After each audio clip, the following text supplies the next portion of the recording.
अभी हम जहाँ खड़े हैं ये बदायूं ज़िले का वो आंगनबाड़ी केंद्र है जहाँ पर वो आंगनबाड़ी सहायिका पढ़ाती थी जिनकी 3 जनवरी 2021 को गैंगरेप करके हत्या कर दी गई है।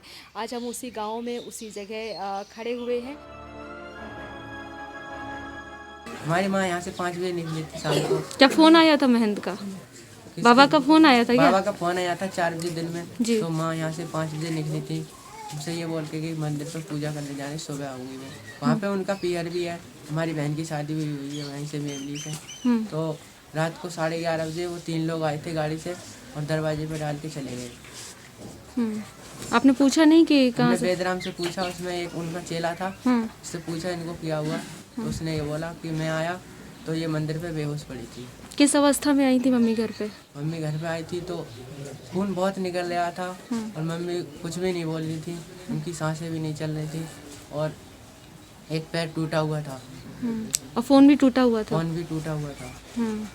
पुलिस के यहाँ आप लोग कब पहुँचे? पुलिस दिन में पहुँचे। कितने बजे? दिन में 10-11 बजे गए थे। तो थाने में कोई था ही नहीं। वहाँ पे हरिपुर में जो कांड हुआ गया था वहाँ पे सारे पुलिस वाले थे।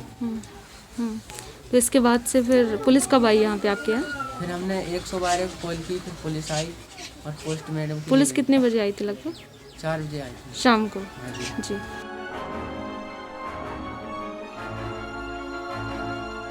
ये जो अभी आप हमारे पीछे जगह देख रहे हैं ये वो जगह है जहाँ पर रविवार की रात 50 वर्षीय आंगनबाड़ी सहायिका के साथ गैंगरेप करके हत्या कर दी गई है।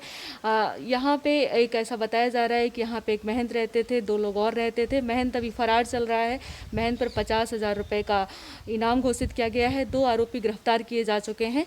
ग्रामीणों ने ऐसा भी हमें बताया कि जो महंत हैं वो कई सारे तांत्रिक विद्या का ज्ञान रखते हैं, वो झाड़ फूँक करते हैं, तो कई गांवों के लोग यहाँ पे झड़वाने आते थे।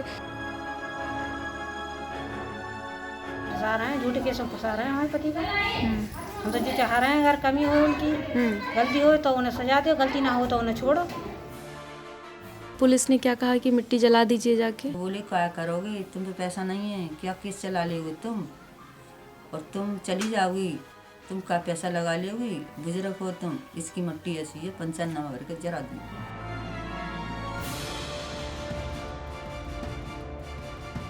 मेरे द्वारा जो जांच आदेशित की गई थी उसमें लापरवाही का दोषी पाए जाने पर इंस्पेक्टर, तत्कालीन जो इंस्पेक्टर हैं उन्हें सस्पेंड कर दिया गया है। और जैसे ही उसके बाद हम लोगों को रिटेन कंप्लेंट मिली है उसके बाद हम लोगों ने FIR की है। उसमें 376D और 302 IPC में FIR हुई है और 3 जो अक्यूज़ हैं उनमें से 2 लोगों को हम लोगों ने गिरफ्तार भी कर दिया। तीसरा अक्यूज़ है जो अभी हम लोगों की गिरफ्तार इसका नहीं हो पाई है, उसके लिए 50,000 का इनाम उन्होंने घोषित किया है और हम लोग पूरा कोशिश कर रहे हैं। 4 टीमें हम लोगों की लगी हुई है और बहुत ही जल्दी उस अक्यूज़ की भी हम लोग गिरफ्तारी कर लेंगे।